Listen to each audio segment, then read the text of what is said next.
My name is Sam. I have always known things I shouldn't. It started in childhood, small, inconsequential details that should have meant nothing. I could picture the layout of temples yet unearthed, recall names of rulers whose existence was yet to be confirmed. But the worst part was the ocean. Every time I stood on a shoreline, looking out at the endless blue, I felt like I was waiting for something, or maybe even someone. For most of my life, I convinced myself that these memories were just overactive imagination, the result of too many books on lost civilizations and sunken cities. But then I met others like me. It was an accident, really. A short fiction I'd written based on submerged ruins off the coast of Morocco. It didn't get a lot of views, but it did catch the attention of a small, obscure online group, one dedicated not only to archaeology, but to a specific idea. A place. The place I wrote about. Atlantis. The name I used for this fictional place. They all knew it, 5 of them, years before I wrote it. Years before any of them even met. The name sat in my mind for as long as I could remember, like a half-heard song in a dream. And yet, it didn't exist. No texts, no historical records. Atlantis? Yes. Atlantis? Nothing. For years, I quietly followed the discussions, engaging only when I felt the need. But one person stood out from the start. Lucas Sinclair. Lucas was always the bold one, the enthusiastic one. While I faded into the background of academia, he kept searching. His name was on every expedition, his theories outlandish but methodical, his drive relentless. We exchanged emails, sometimes long-winded debates, sometimes just a single question. And then, a week ago, he sent me the message that changed everything. Remember Atlantis? Not a question, a demand. And now, I was here, standing in Casablanca, the heat pressing against my skin as I scanned the bustling crowd for a familiar face. I was a savant and graduated college by age 17. I abandoned my old life at 20, turned away from a world that could never explain why I knew what I did. But at 25, Lucas pulled me back in. He wasn't much older, much smarter. At 23, he wasn't far out of college himself. But none of us need a formal education to know what we knew, although there were many degrees among us. The streets of Casablanca pulsed with life, the scent of the ocean tangled with spices from the market stalls. I'd been here before, at least in this lifetime. But as I stepped off the ferry and onto solid ground, something deeper stirred inside me, a memory I couldn't place. Then I saw him. Lucas stood near the docks, hands tucked into his pants pockets, looking every bit the confident person he always was. His brown hair had grown wilder since his last profile photo, falling in messy waves over his forehead. He wasn't conventionally handsome, his features were too sharp, his gaze too intense. But there was something about him that always caught me, always drew me in. He spotted me, and for a second, neither of us moved. Then he smirked. "About time, Sam." I rolled my eyes, shouldering my bag. Some of us don't have university funding to cover direct flights. Lucas laughed, falling into steps beside me as we walked toward the meeting point. "You could have had that funding too, if you hadn't disappeared." There was no accusation in his voice, but the words still hit. I left academia behind for a reason. The memories, the dreams. I couldn't explain them, not in a way that made sense to anyone but me. I left before I wrote too much about a forbidden place we weren't even supposed to think about as historians. I left before anyone could call me crazy. I ended my career before it could have ended me. If it weren't for Lucas, I wouldn't have been there. The rest of the team was waiting at a small cafe overlooking the water. A mix of faces, of backgrounds, each one drawn to this place by the same unexplainable pull. We exchanged greetings, some warm, some more reserved, but there was no need for introductions. We already knew each other. Years of messaging, emails, phone conversations, even a few of us having met separately before. But never like this. Never all 6 of us together at once. Over strong coffee and hurried conversation, we went over the plan we began building 18 months earlier. The coordinates match up with submerged structures, Nadine, a marine geologist, said, tapping at her tablet. But nothing's been confirmed, and as far as I can tell, even the locals don't know it's there. A ripple of excitement passed through the group. None of us believed this was just another failed expedition. It felt different. It felt inevitable. As we finalized preparations for the dive, I caught Lucas watching me. I wasn't sure what he saw in my expression, but something in his softened. "It took me a while to renew my diving certification," I said, his brow furrowed. "Why did you let it go in the first place?" I hesitated. "I haven't really needed it the past few years." He held my gaze, something unspoken passing between us. A flicker of memory, the way we both looked at each other and our eyes locked. Then it was gone. We left for the docks without acknowledging it. 3 hours later, the dive began as planned. The sea was restless, but not impossible, the water colder than I expected as we descended. Sunlight filtered through the surface in golden ribbons, illuminating the ruins below. They were unmistakable. Columns, walls, carvings half buried in sand and coral. It was real. I swam ahead, my pulse hammering in my ears. Something called to me, deeper within the ruins. My hands brushed stone, and a shock of familiarity coursed through me. Lucas reached me a moment later, his breath visible in the bubbles escaping his mask. He touched the same spot I had. The world tilted. Suddenly, I wasn't in the water anymore. I was standing on solid ground, under a sky darker than any night I ever knew. Fires burned in the distance. The ground trembled beneath my feet. A voice, his voice, shouted my name. I gasped, reality snapping back into place. Lucas was gripping my wrist, eyes wide behind his mask. He'd seen it too, and we both knew. We had been here before. The water pressed around me, dark and heavy, but I barely noticed. My fingers traced the edges of the stone I found, rough yet strangely familiar. The carvings, the patterns were not random. I knew them. I touched them before. The team moved cautiously through the ruins, shining their flashlights over walls covered in silt and time, taking coral measurements and recording other useful data. Nadine and Victor marked locations for further study, while Malik and Irene examined strange, almost mechanical structures buried under centuries of growth. The deeper we went, the more the ruins resisted us. Collapsed passageways, shifting sands, the eerie sensation of being watched. But it was the memories that unsettled me the most. I wasn't just seeing Atlantis anymore. This wasn't only some dream. I was actually there. We all were. Together. I saw its streets, paved with smooth white stone, lined with towering columns that shimmered in the sun. I walked through its grand halls, my sandals clicking against polished marble. The air smelled of salt and jasmine. And beside me, always beside me, Lucas. I saw him too, dressed in robes, his golden hair bound at the nape of his neck. His laughter, easy and warm, rang in my ears like an echo from a life I had long forgotten. I shook my head, breaking free of the vision. I turned, and there he was. Lucas floated beside me, watching. Even through the front of his diving mask, I saw the recognition in his eyes. He'd seen something too. He reached for me, gloved fingers brushing against mine. A jolt shot through me like an electric current. I flinched, my pulse hammering. Lucas hesitated, then signed a question with his hands. "Are you okay?" I nodded, but it was a lie.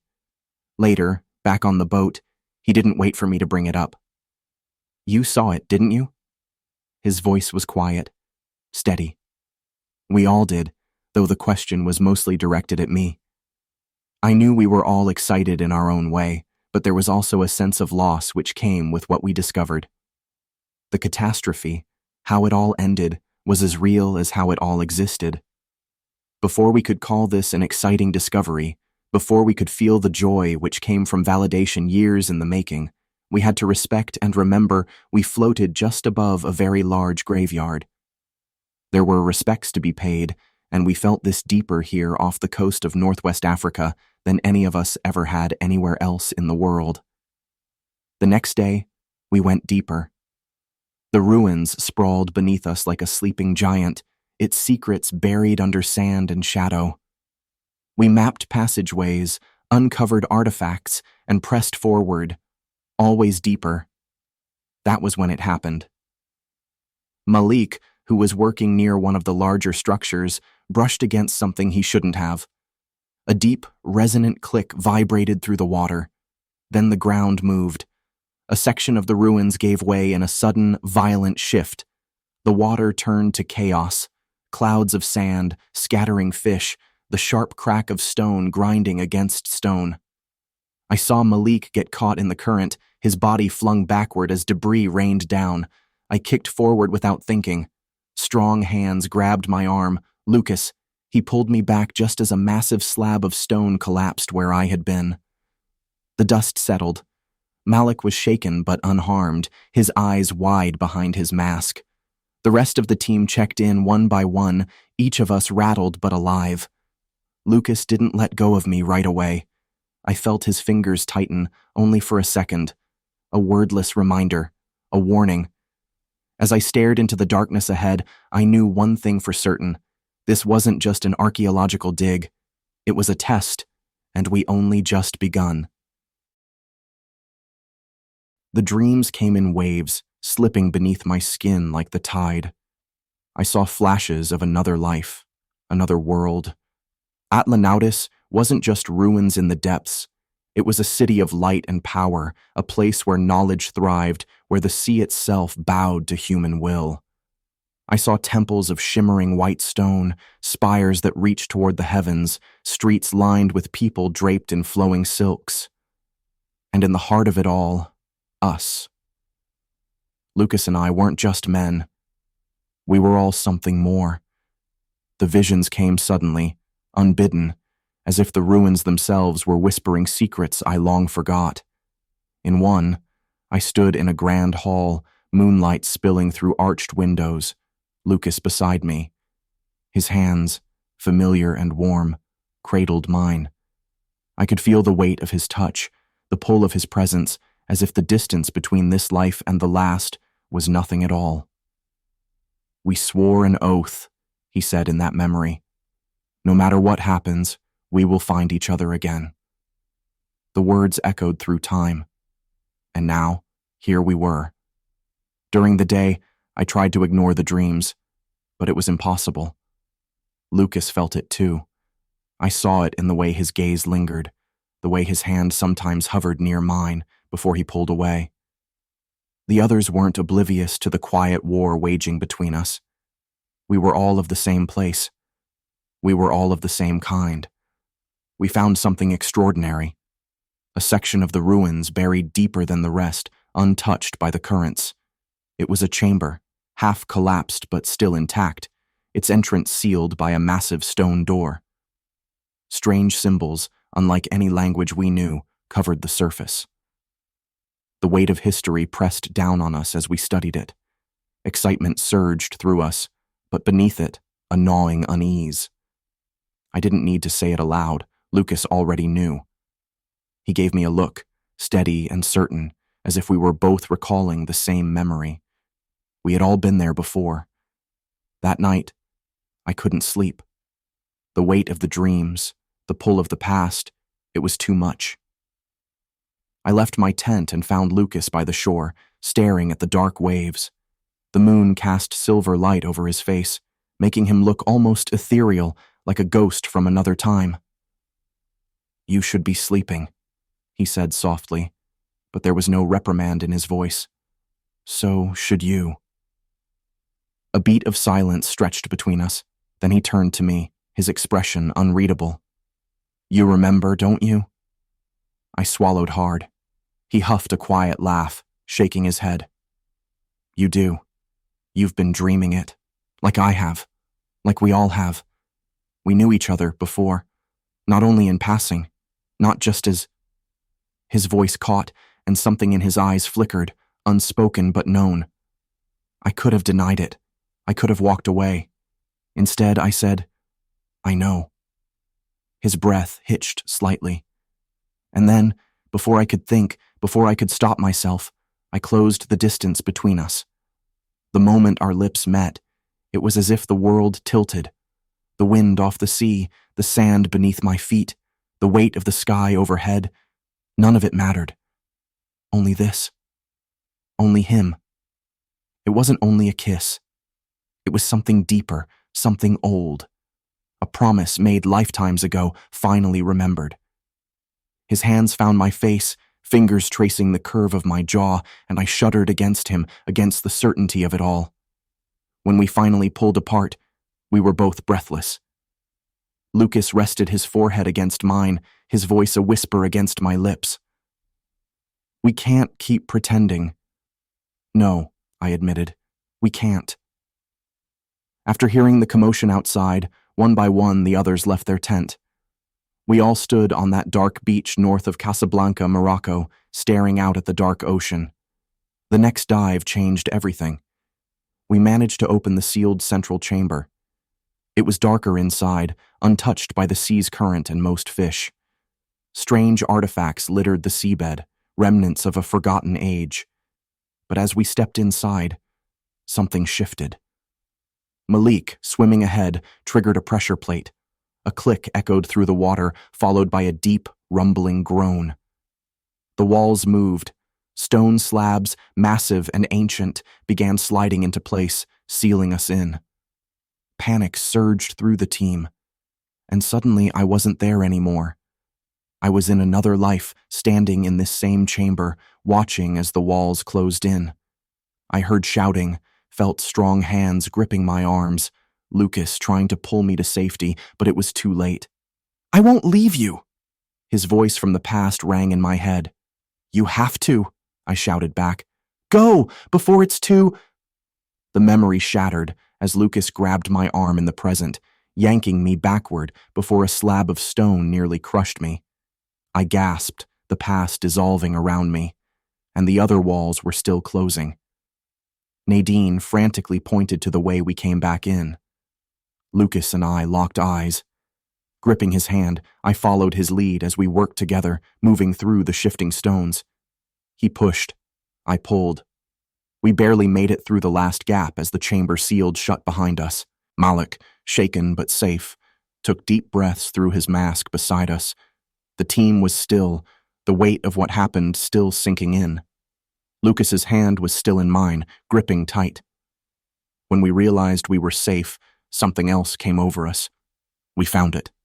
The heart of Atlantis. Beyond the sealed chamber, past the traps and shifting walls, we stepped into a place untouched by time. The water was cleaner here, humming with something ancient, something alive. The walls rose high, glistening with a faint, unnatural glow. Columns, impossibly tall, stretched toward a vaulted ceiling carved with intricate symbols, swirling patterns I somehow recognized. And beyond it, resting on an ornate pedestal, was the relic. A crystal, unlike anything I ever seen. It pulsed softly, its inner light shifting between blues and golds, like the ocean beneath a setting sun. The moment I laid eyes on it, my breath hitched. I knew this artifact. Lucas stepped beside me, his fingers brushing against mine, and I felt the same jolt of recognition in him. This is it, he whispered. Memories crashed over me like a tidal wave. We stood here before, centuries ago, not as archaeologists, but as protectors. The relic wasn't just a piece of history, it was ours. A key, a source of knowledge, the heart of Atlantis itself. And it was our duty to keep it safe. The six of us revered this item we all knew too well. It wasn't from here. It came far from Earth. In the same place all six of our energies was born. Cirrus, look at me. I gasped as the memory overtook me. I wasn't in my own body anymore. I was someone else, someone stronger. I turned, and there was Lucas, Except he wasn't Lucas. He was Varian, and we were standing in this same chamber as the world above us crumbled. "We have to protect it," I told the other 5, my voice laced with desperation. "They can't take it." "They won't," Lucas promised, stepping closer, gripping my face with both hands. "But we won't make it out together." I wanted to argue. I wanted to fight. But in the end, we lost. The city fell. The relic was sealed away, and we died. I jolted back to the present with a sharp breath, my knees nearly buckling. Lucas caught me before I could stumble. With much reverence, we wrapped the item up, and I put it in my bag. We all resurfaced to the boat, though we still had so much that needed to be done. "We saw it," he said, his voice barely more than a whisper. I nodded. He swallowed hard. Before we could celebrate, a voice behind us shattered the moment. "You found the artifact." I turned sharply. It was the ship's captain, and he wasn't alone. His 2 hired mates, men we trusted, stood at his side, weapons in hand. Lucas tensed beside me. "What the hell is this?" His expression was calm, almost regretful. "You have no idea what you found." He took a slow step forward. "This relic isn't just history. It's power. And power like this? It shouldn't be yours. No one gets to live forever." A cold weight settled in my stomach. "You know?" The captain tilted his head. "Not everything, but enough." His gaze flicked to the ocean. "And now that we have it, it belongs to us." A warning flare shot up my spine. "No," I said, stepping in front of my friends. "It doesn't." Lucas moved with me, his stance protective. "We're not letting you take it." Ellison sighed like we were foolish children. "You're both academics, not warriors. Don't make this difficult." But he was wrong. We were warriors once, all of us were, many times over, and we weren't about to fail again. The captain gave a sharp nod, and the men raised their weapons. Instinct took over. Lucas and I moved at the same time, as if guided by something beyond this life. He kicked over one chair as a distraction while I lunged for the bag holding the relic. I dug inside the flap for that familiar warmth. The moment my fingers brushed against the crystal, a shockwave pulsed outward. Light exploded from within it, a brilliant, blinding glow. The boat rocked wildly. The very air shifted, crackling with ancient energy. And suddenly, we weren't alone. Ghostly figures, echoes of the past, appeared around us. Warriors, scholars, the people of Atlantis. They stood in silent vigil, their eyes filled with sorrow. Among them, I saw him, my past self, Cyrus, and beside him, Varian. They locked eyes with us, and in that moment, everything became clear. This was the final test. The relic was more than a key, it was a choice. Did we let the cycle repeat, or did we break it? Lucas's hand found mine, fingers lacing together.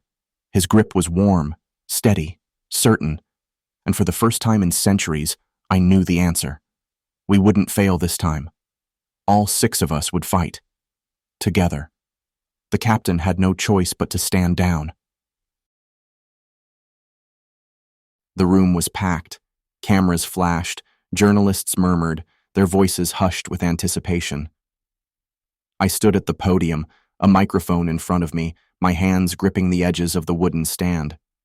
Lucas and the others stood beside me, close enough that I could feel their presence. I took a breath, steadying myself. This moment wasn't only about the discovery, it was about the truth. I adjusted the microphone. "Good evening," I began, my voice carrying over the crowd. "My name is Dr. Samir Zaki, and I stand before you as part of a team of brilliant archaeologists. We can say with absolute certainty we have found Atlantis, an island most people have referred to throughout history as Atlantis." A ripple of shock coursed through the room. Gasps, hurried whispers, the rapid-fire clicking of camera shutters. I continued. "For centuries, Atlantis has been dismissed as myth, as legend, but I am here to tell you, like the city of Troy, it was real, and now It has been found. Behind me, the massive screen displayed images of our discovery, the ruins, the chambers, the artifacts, proof that the past wasn't lost, only waiting to be remembered. Lucas glanced at me, a small smile playing on his lips. "You've got this," his eyes seemed to say. I swallowed, then spoke from the heart. This discovery is more than history. It's a story of resilience, of love, of lives that once were and lives that are still intertwined. Some truths, no matter how deeply buried, refuse to stay lost. It's a story of all of us, and another piece of the puzzle of where we come from and why we're here. I turned, looking into my friend's eyes. All of us knowing we would let the world discover an entire civilization while keeping the crystal, its most sacred artifact, a secret. The press conference ended in a blur of questions, of flashes, of excitement that would soon spread across the world. But the real moment, the one that mattered, came later, when it was only the two of us. The hotel balcony overlooked the city, its golden lights flickering in the warm Casablanca night. A soft breeze moved between us, carrying the scent of salt. Lucas leaned against the railing, arms crossed, watching me. "You did good," he said softly. I huffed a quiet laugh. Didn't feel like it. I was shaking the whole time. He tilted his head. I couldn't tell. We fell into a comfortable silence. The weight of everything settled over us, but it wasn't heavy. It was warm, familiar. Then, like a whisper in the wind, it happened. A memory. Not a flash, not a vision. Just being. I stood in another time, another place beneath a sky that no longer existed. The ocean stretched endlessly before me, golden under the light of a sinking sun. I turned, and there he was, Varian, not Lucas, but still him. He smiled, reaching for me. "No matter what happens," he whispered, "I will find you again." And I believed him. Because here we were. I blinked, the present coming back into focus. Lucas hadn't moved, but something in his face told me he's seen it too. Wordlessly, I reached for his hand. He took it without hesitation, fingers locking together like they did countless times before. Lifetimes before. "I remember everything about Atlantis, and everything between then and now," I said. Lucas exhaled softly, his thumb brushing over my skin. "So do I." I turned to him, and he smiled, leaning in. When our lips met, it wasn't the first time, and it wouldn't be the last.